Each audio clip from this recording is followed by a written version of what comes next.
Pois é, mais um capítulo da nossa novela. Trump versus Alexandre de Moraes. Dessa vez tem um mocinho a mais, o Elon Musk.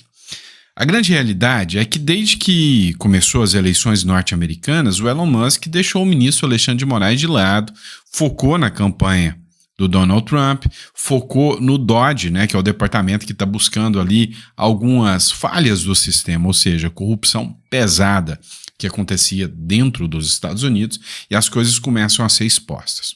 Mas nesse período, né, tinha deixado o Alexandre de Moraes de lado. Só que agora ele volta a mirar Alexandre de Moraes. Você vai ver uma matéria do Antagonista que diz exatamente assim: Elon Musk volta a prestar atenção no Alexandre de Moraes. E aí tem uma conversa que foi compartilhada no próprio X, que é o antigo Twitter, com um jornalista brasileiro, onde o Elon Musk busca formas de articular penalidades, ou seja, uma forma de punir Alexandre de Moraes. Pegou a pipoca? Que a gente vai falar de tudo isso aqui nesse editorial. Detalhe, também tem uma delegação de congressistas americanos que querem vir ao Brasil para investigar o ministro do Supremo, Alexandre de Moraes. Eita, que tem muita coisa acontecendo ao mesmo tempo. Então, não esquece de se inscrever no canal, curtir, compartilhar, isso importa muito pra gente, tá? E também conheça a nossa biblioteca digital, que está disponível aí para você estar fazendo o download dos livros, tá? Recomendo demais Espiritualidade e Prosperidade. O livro tá muito bom, tá? Para você que quer alinhar fé, propósito, sucesso financeiro, esse livro tá preparado para você, tá bom? Você vai fazer o download, vai pagar o valor que você acha justo. Olha o tanto que eu sou doido, né? Eu deixo aqui disponível para você baixar e pagar o quanto quiser, tá? E confiando na sua honestidade. E eu sei que se você está aqui comigo no nosso canal, é porque você busca um Brasil mais justo e mais honesto. Então eu confio em você, tá? E aí, além de tudo, isso ajuda muito o nosso canal que está desmonetizado, honestebook@gmail.com. Tá aqui, disponível para vocês, tá bom? Mas vamos começar a entender o que está rolando. Elon Musk volta a prestar atenção em Alexandre de Moraes. Será que o Alexandre de Moraes já estava com saudade do Elon Musk falando alguma coisinha? Parece que o Alexandre de Moraes não está sabendo muito o que o Elon Musk está fazendo, porque o Alexandre de Moraes excluiu o seu perfil do X, né, da plataforma do Elon Musk. Era até meio, vamos ser sinceros, eu concordo com o Moraes, era até meio, assim, ilógico, né, o Alexandre de Moraes ser uma figura que é inimiga do Elon Musk, mas está lá no X utilizando a plataforma X. A verdade é que o X não vai acabar tão cedo. A maioria dos grandes políticos, eles estão no X porque é a partir dali, né, que eles postam informações, notificações. O X hoje está funcionando mais do que qualquer TV, né? Ou seja, as repercussões de postagens no X são imediatas. E aí, o Elon Musk, né, voltou a prestar atenção no Alexandre de Moraes e o Alexandre de Moraes não está lá mais. A Folha de São Paulo também colocou uma matéria. Musk volta a atacar Moraes e cogita sanções ao ministro do STF. Mas como assim? Como que ele está cogitando sanções? O que é o interesse do Elon Musk em relação a Alexandre de Moraes? Matéria do Pleno News também. Elon Musk busca meios para punir Alexandre de Moraes. Então, agora, os olhos do Elon Musk se voltaram para o Alexandre de Moraes. Até o R7, né? Como? Elon Musk conversa com um bolsonarista sobre sanções a Alexandre de Moraes. Tá, mas o que está acontecendo ao certo aqui? Na verdade, aconteceu o seguinte. O Mário Naufal, que é um grande influenciador do Twitter, né? Ele fez uma publicação, né, em inglês, questionando que o Alexandre de Moraes está subvertendo a democracia no Brasil, que os Estados Unidos têm que ficar de olho, senão a democracia no Brasil se perderá, que os Estados Unidos têm que estar observando isso. Então ele fez uma publicação com várias críticas ao ministro Alexandre de Moraes. O Elon Musk, ele, logo abaixo, ele veio e comentou nessa publicação do Mário Naufal o seguinte: olha, será que o Alexandre de Moraes tem bens aqui nos Estados Unidos? Ou seja, se tiver bens aqui, vamos pegar, vamos puni-lo, né? E aí, logo depois do questionamento do Elon Musk sobre o Alexandre de Moraes, o Paulo Figueiredo fez um comentário. Ele, que é jornalista, está exilado nos Estados Unidos, escreveu o seguinte, né, respondendo ao Elon Musk e o Mário Naufal. Ele não precisa. Assim que ele for adicionado à lista do SND e da OFAC, todas as instituições financeiras imediatamente fecham suas contas bancárias, incluindo as do Brasil, para que não sejam sujeitos a sanções secundárias.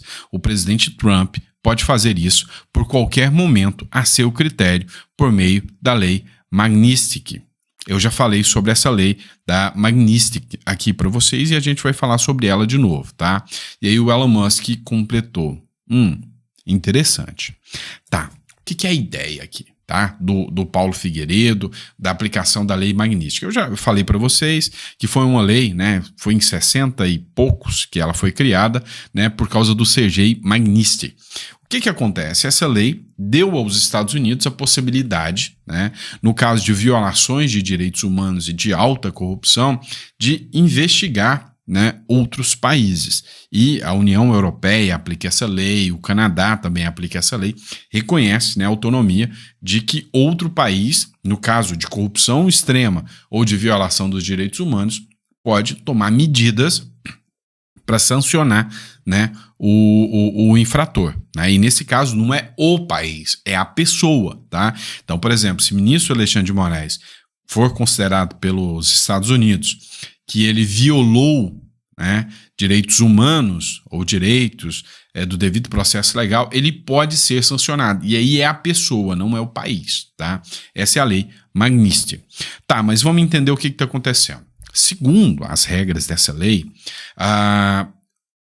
todos os bens, contas bancárias, serão pressionadas nos Estados Unidos. Ou seja, se o Alexandre de Moraes tem bens, ou pode estender a ministros do STF, pode estender também a assessores, juízes assessores, também a Polícia Federal, tudo isso pode ser alcançado com base nessa lei, que é a lei Magnitsky. O que acontece? Todas essas contas bancárias, bens, serão travados.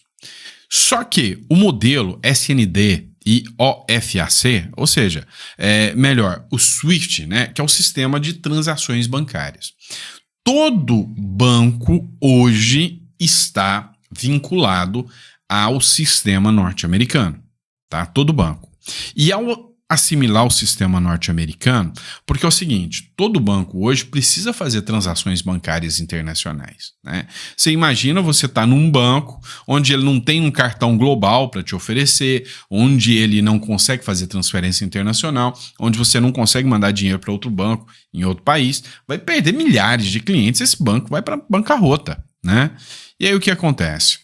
Para participar do sistema SWIFT, né, o banco assume a responsabilidade de que, caso haja uma sanção, esse banco, né, que vai fazer uma transação internacional ou que está atuando em qualquer país que seja, inclusive o Brasil, ele precisa seguir as normas e seguir as leis, né, acerca do sistema bancário mundial. E aí o que acontece? Vamos dizer que o Itaú, por exemplo, tem uma conta bancária do ministro Alexandre de Moraes. Ao vir a ordem, né, como o sistema bancário é todo lastreado nesse sistema SWIFT, inclusive transações internas também, vem a ordem dos Estados Unidos falando, olha, fulano é condenado aqui nos Estados Unidos por crimes contra a humanidade, então eu sugiro que você bloqueie todas as contas desse indivíduo. Né? E aí, se o banco descumprir, ele pode ser sancionado pelos Estados Unidos, o que coloca o banco, né, numa sinuca de bico. Ou ele descumpre aqui no Brasil e toma a lapada do Alexandre de Moraes, ou ele cumpre, né, a decisão do Alexandre de Moraes, mantém as contas do Alexandre de Moraes aqui e toma a lapada dos Estados Unidos. E aí, né, o banco acaba entrando na mira disso aqui. É o que o Paulo Figueiredo, né, explicou. E aí o Elon Musk falou, interessante, né, vamos usar isso aí para sancionar, né, o Alexandre de Moraes. Então, assim, começa a ter um foco maior, né, por parte do Elon Musk em cima do Alexandre de Moraes. Outro ponto que a gente precisa discutir aqui também, né? Uma comissão de senadores dos Estados Unidos vem ao Brasil para apurar acusações contra o Moraes. Ainda não foi analisado o dia. Mas um deputado, né, o Mike Carney, se eu não me engano o nome dele, ele fez um textão falando: o Trump, tá na hora de agir contra o Alexandre de Moraes, nós vamos perder o Brasil. Então ele foi lá e fez um textão ali mesmo, falando em fraude eleitoral para 2026, que o ministro Alexandre de Moraes, ele está preparando o campo para fazer uma fraude eleitoral em 2026 e que não pode permitir que isso aconteça, ele está perseguindo todos os opositores do governo Lula aqui. E aí o Mike Lee, que é senador, né, quem fez a publicação foi o McCartney, né? E o Mike Lee, que é senador, veio e falou: olha, nós precisamos analisar isso aí, nós precisamos averiguar o que está acontecendo no Brasil. Inclusive, eu proponho que um grupo de senadores dos Estados Unidos venham ao Brasil para fazer algumas perguntas sobre o ministro Alexandre de Moraes, investigar exclusivamente o ministro Alexandre de Moraes, porque ele está fazendo, né, um ativismo político do judiciário brasileiro, né? Weaponização, né? Ou seja, ele está weaponization, né? Ou seja, ele está transformando o judiciário numa arma contra opositores, tá? E aí acabou que a decisão tomada, né? Não tem data ainda, mas ele já declarou que uma comissão provável, né, há pouco virá ao Brasil. Vamos lá, pessoal. Para loucura do Lula, né, para delírio da esquerda, né, da left people, adivinha, o Brasil reconheceu o economista do ano. E não é o Haddad. Não, o Haddad vai chorar nessa aqui. Adivinha quem é o economista do ano? Milei. Pois é, Milei é eleito economista do ano pela Ordem dos Economistas do Brasil. O presidente da Argentina, Javier Milei, é economista, vocês sabem disso, né? E aí, a Ordem dos Economistas do Brasil, todo mundo conhece a OAB, né? Conhece assim, já ouviu falar, porque é aquele negócio, é onde andam, onde vivem, o que comem, ninguém sabe da OAB mais, né? Mas a gente sabe que existe, deveria ser muito mais atuante, mas a gente sabe que existe, né? A OAB pouca gente conhece, que é a Ordem dos Economistas do Brasil, né? Mas o que acontece? Eles fizeram uma nota agora, né? Uma votação que é comum todo ano, eles escolhem quem é o economista do ano, e adivinha, Javier Milei levou essa aí, né? Para desespero, né? E para loucura, né? Dos esquerdistas aí, né? Da galera da Left People. Vamos lá, matéria da Truth Economy Capital. Essa aqui é interessante porque remete ainda à decisão da justiça americana, que negou a liminar, mas reconheceu que nenhuma empresa americana precisa, né, reconhecer as ordens do Alexandre de Moraes. Justiça dos Estados Unidos afirma que Alexandre de Moraes violou leis internacionais e Trump, Media e Rumble não são obrigados a cumprir decisões ilegais, uma vez que as ordens de Moraes são inválidas e inexequíveis, portanto, não há necessidade de restringir ordens inválidas. Então, resumindo, né, o que aconteceu foi que a juíza reconheceu que não precisa seguir ordens, ou seja, né, tava ilegal. Por que eu trouxe essa matéria de novo? Eu falei ela no último editorial, mas por que eu recuperei? Eu trouxe esse trem de novo para vocês. Pelo seguinte, tá? O Chris Pavlovski, que é o proprietário da Rumble, e a Rumble é a plataforma que tem a empresa do Donald Trump lá dentro, que é a Truth Social, que rende bilhões por ano, né, pro Donald Trump. Ele deu uma resposta aqui ao Alexandre de Moraes, né? Ele cutucou o Alexandre de Moraes. Ele escreveu, né? Oi, Alexandre. Só que o Alexandre não tem mais perfil no Twitter, tá? Outro dia, você disse que sou um criminoso, porque expressei a opinião de que suas ordens secretas eram ilegais. Hoje, um tribunal federal dos Estados Unidos determinou que suas ordens são inválidas. Mais uma vez, nos veremos no tribunal, se você decidir aparecer. Chris, né? E aí ele publicou isso, né, ontem à noite, depois já da decisão da juíza. E aí o Eduardo Bolsonaro fez um vídeo também falando sobre isso aqui, né, que estão tentando minimizar, mas que a coisa não é bem assim, olha só. Vocês devem ter visto a imprensa falando que a ação do Trump contra o Alexandre de Moraes, naquela questão das redes sociais Truth Social e Rumble, que não teria feito jurídico, que é só política, só espuma, tentando diminuir, minimizar essa ação judicial. Saiu agora a decisão da juíza dizendo que as empresas de Trump e Rumble não são obrigadas a seguir as ordens do Alexandre de Moraes. Só que o pior ainda está acontecendo. O Alexandre de Moraes, na sua insanidade, está colocando a AGU para defendê-lo. Está tentando colocar a Advocacia Geral da União, que é paga com o meu e o seu imposto, para fazer a defesa dele, no caso particular dele, em um conflito que ele está buscando ao tentar censurar redes sociais apenas aquelas pessoas que ele entende que são os seus desafetos, como Alan dos Santos, Terça Livre e etc. Então pode ter certeza, assim como hoje, aquela maravilhosa imprensa estava em clima de velório, noticiando que é real a probabilidade de sanções contra autoridades brasileiras, mas no passado faziam chacota dizendo que, olha, ministros do STF estão dando risada sobre a possibilidade de perder visto. Dessa mesma maneira, esse processo aí do Trump contra o Alexandre de Moraes ainda vai dar muito o que falar. Nos acompanhem, porque a gente tem trabalhado muito nessa área e a esperança vem lá de fora. Não, e é fato. Isso aqui não parou por aqui. Se vocês acham que o Elon Musk, Donald Trump, o próprio Mark Zuckerberg já está entrando no meio da briga também, os congressistas americanos, né? Eu quero ver o Alexandre de Moraes barrar os senadores americanos ao virem ao Brasil, ou incluí-los no inquérito das fake news. Quero vê-lo colocar o Donald Trump no inquérito das fake news aqui no Brasil.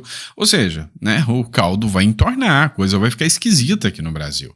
Né? E os empreendedores aqui no Brasil, né, os investidores aqui do Brasil já estão revoltados com o que está acontecendo com o próprio governo, né, e as decisões do ministro Alexandre de Moraes que causam conflito internacional aí. Tanto é que, cara, olha só, o Poder 360 publicou a seguinte matéria.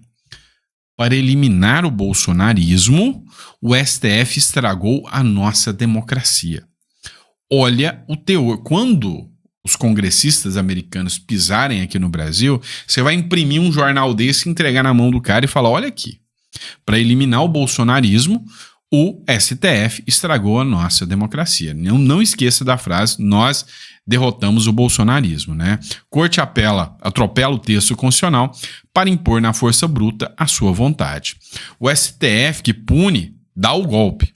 Quem não esteve em Nárnia na última semana viu uma peça frágil da PGR denunciar 34 pessoas, tendo Bolsonaro por chefe do grupo de todos os demais, por mandante de um golpe que teria, entre os seus executores, os pipoqueiros, os vendedores de algodão doce e as velhinhas com reumatismo que estiveram na Praça dos Três Poderes. Pois é, né? Ou seja, a crítica está ganhando força aqui dentro. O Cláudio Dantas também, aliado a Lula, STF estragou a nossa democracia e leva o Brasil ao caos econômico e social. Olha o teor, né, do que o Cláudio Dantas também publicou. Ou seja, a grande realidade, né, é que as críticas ao governo Lula, as críticas ao STF estão se expandindo cada vez mais. E a grande questão é, derrotaram o bolsonarismo? Será que realmente hoje o Lula tem uma popularidade maior do que o Bolsonaro? A resposta é não. Para derrotar o bolsonarismo, eles têm que derrotar a maior parte da população brasileira. Ontem, um exemplo clássico de que é uma fake news dizer que derrotamos o bolsonarismo foi uma entrevista ao Léo Dias. Meu irmão, fenômeno. Léo Dias bate recorde de público em entrevista com Jair Bolsonaro. Foi a principal entrevista que o Léo Dias já deu até hoje em nível de público. 724 mil pessoas ao vivo no canal do Léo Dias para assistir Jair Bolsonaro. É simples assim. Pois é, meu irmão. Eu acho difícil o argumento de que o bolsonarismo e que o próprio Bolsonaro foi derrotado. Do outro lado, nós temos isso aqui, ó. A Janja, a primeira-dama, que, cara, questionavam a Michelle Bolsonaro, né, com gastos de manicure. Preste atenção. A Michelle Bolsonaro era questionada com gastos de manicure. Manicure aqui, não sei o quê. Olha só, um parlamentar, né, o Guto Zacarias, criou um janjômetro para apurar quais foram os gastos da Janja, medindo quanto ela esbanja do seu suor. Janjômetro. A Janja gastou, até agora, 117.118.123,95. Tá pouco para você? Ô cidadão que não tá comendo nem picanha nem ovo, é isso mesmo que você esperava? Né? Era isso que você esperava? E aí, mais uma vez, o Estadão volta lavando o Lula, né? Pressionado pela queda na popularidade, ou seja, nós derrotamos o bolsonarismo, mas quem está destruído é o Lula, né? Na sua popularidade. Lula faz comício travestido de pronunciamento. Cadê aquela história de abuso de poder econômico que deixou o Bolsonaro inelegível? O STF vai dar 48 horas para ele se manifestar? Não. Travestido de pronunciamento, né, oferece tudo de graça a eleitor que já não se deixa seduzir facilmente pelo seu falatório. Ou seja, prometeu picanha de novo. Olha só. Lula prometeu picanha de novo. Você não comeu ovo, mas prometeu picanha de novo. Prometeu pé de meia. Né? Aquele que ele está sendo acusado de pedalada fiscal. Lembra disso? Então, assim, a grande questão é, tá difícil, né, manter a narrativa de que derrotaram o bolsonarismo. A grande realidade é que o bolsonarismo está mais forte do que nunca, né? Tem como questionar. Não tem como questionar. E olha, vocês sabem, eu não sou bolsonarista, eu nunca nem neguei para vocês. Mas uma coisa é certa, respeita o movimento, porque o movimento veio para ficar. Ele é forte, ele é grande. E falar que derrotou o bolsonarismo é, no mínimo, né, não conhecer a realidade, ou tem que ser incluído no inquérito das fake news do Alexandre de Moraes, tá bom? E é isso, pessoal. Se você gostou do nosso conteúdo, tá? Visita aí a nossa biblioteca digital e conheça os livros que a gente tem disponível para você, tá? E como eu disse para vocês, os livros foram preparados com todo carinho para vocês. Ó, um livro também que eu recomendo muito é Os Grandes Nomes da Direita Mundial, tá? Aqui, ó. Você vai conhecer desde Bolsonaro a Donald Trump, enfim, né? Grandes nomes da direita mundial que estão aí expostos, né? Tanto de agora quanto do passado. Outro livro que eu recomendo demais, ó. Você quer ter um poder de persuasão? Você quer falar como eu falo? Você acha que eu tenho um bom diálogo? Eu tenho uma boa oratória? Pois é. Persuasão política, uma consultoria para você se tornar vencedor. Sandro, eu quero ser candidato a deputado estadual, federal. Eu quero ser candidato a prefeito em 2026. Baixe esse livro, compre esse livro e leia esse livro, tá? Você vai gostar, tá? Se você quer ter uma boa oratória, um bom discurso, é isso aqui. Conectado com a realidade, com o povo. Esse livro é feito para você. Comprando o livro, você ajuda o nosso canal aqui, tá? honestebook@gmail.com. Lembrando que eu acho que algumas coisas que eu falo incomodam. Por isso que o meu canal tá desmonetizado, tá? Então, esse conteúdo todo, olha só, 22 minutos, 23 minutos de vídeo aqui para vocês, né? Preparados aqui para vocês, sem ganhar nada, tá? De monetização do YouTube. Então, por quê? A qualidade continua, permanece a qualidade, mas eu preciso da ajuda de vocês para manter o meu trabalho aqui, até que eu consiga reverter essa situação. Parece que eu falo algumas coisinhas que incomodam, tá bom? Abraço, fica com Deus e até o próximo editorial.